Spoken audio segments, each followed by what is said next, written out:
ბევრი დამცველი გამოუჩნდა, მაგრამ მათ მინდა უპასუხო, ესეთი არაფერი არ ყოფილა, უბრალოდ ბანკის ფუნქცია ეგ არის, რომ გასცეს სესხი და ასე ვთქვათ, როცა გჭირდება, მიხვალ აიღებს სესხს, შემდეგ გააკეთებ თქვენ საქმესო და რატომ წერ ისეთ ფირებს, რომელიც უკვე ჩავწერებ. მე მაქვს ესეთი შეკითხვა. ვთქვათ, არ არის ბანკი. წარმოვიდგინოთ, ერთი წუთით არ არის ბანკი, მაგრამ სესხი გჭირდება. რას ვაკეთებ? მივდივართ მეგობართან, მეზობელთან, ნაცნობთან, ან სხვასთან და გარკვეულ რაღაც ხელშეკრულებას ვდებთ. ეს ხელშეკრულება სავარაუდოდ იქნება, იქიდან გამომდინარე, ვის უფრო სჭირდება, მსესხებელს თუ გამსესხებელს ეს ოპერაცია. შენ გინდა სესხი, მეტად ძალიან გჭირდება სასწრაფოა თუ ვინც ასესხებს. ვისაც აქვს ფული, მაგრამ უნდა რომ სწრაფად გაასესხოს. აი ამ მონაცემებზე ასევე რამდენი ხნით გინდა, რამდენი დოლარი თუ ლარი, ყველაფერზეა.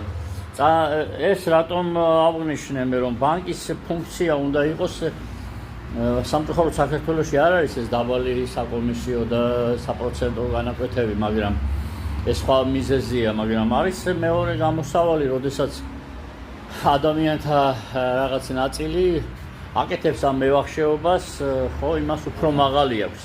არ და პირიქით უნდა იყოს კონკურენცია, რომ შეიქმნას, უნდა იყოს დაბალი.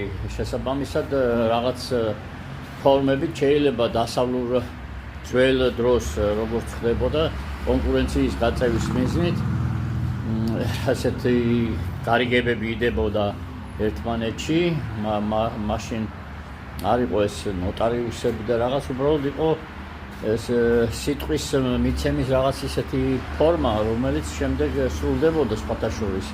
იგივე იყო ეს ფიუჩერსულ ვაჭრობებზე, იგივე იყო აი ამ თანხის გაცემაზე და ობლიგაციებზე და ასე შემდეგ. ეს რა თქმა უნდა, ეს კანონით არ არის დარეგულირებული ძირითადად ჩვენთან, იგივე ფიუჩერსები, რომელზეც შემდგომ ფიშ ჩავწერ, რა თქმა უნდა. მაგრამ შეიძლება დარეგულირება, ეს ჯერ შექმნა ამ იდეის და შემდეგ კანონმდებლობაში რაღაც ფორმით მოყვანა. არ არის ეს ისეთი ცუდი თემა და სათაკილო. არის ერთი მხარე, რომელსაც უნდა ფული გაასესხოს და არა შეინახოს ბანკში, იმიტომ რომ ბანკი აძლევს დაბალ პროცენტს. არის მეორე მხარე, რომელსაც უნდა ეს სესხი, მაგრამ ბანკს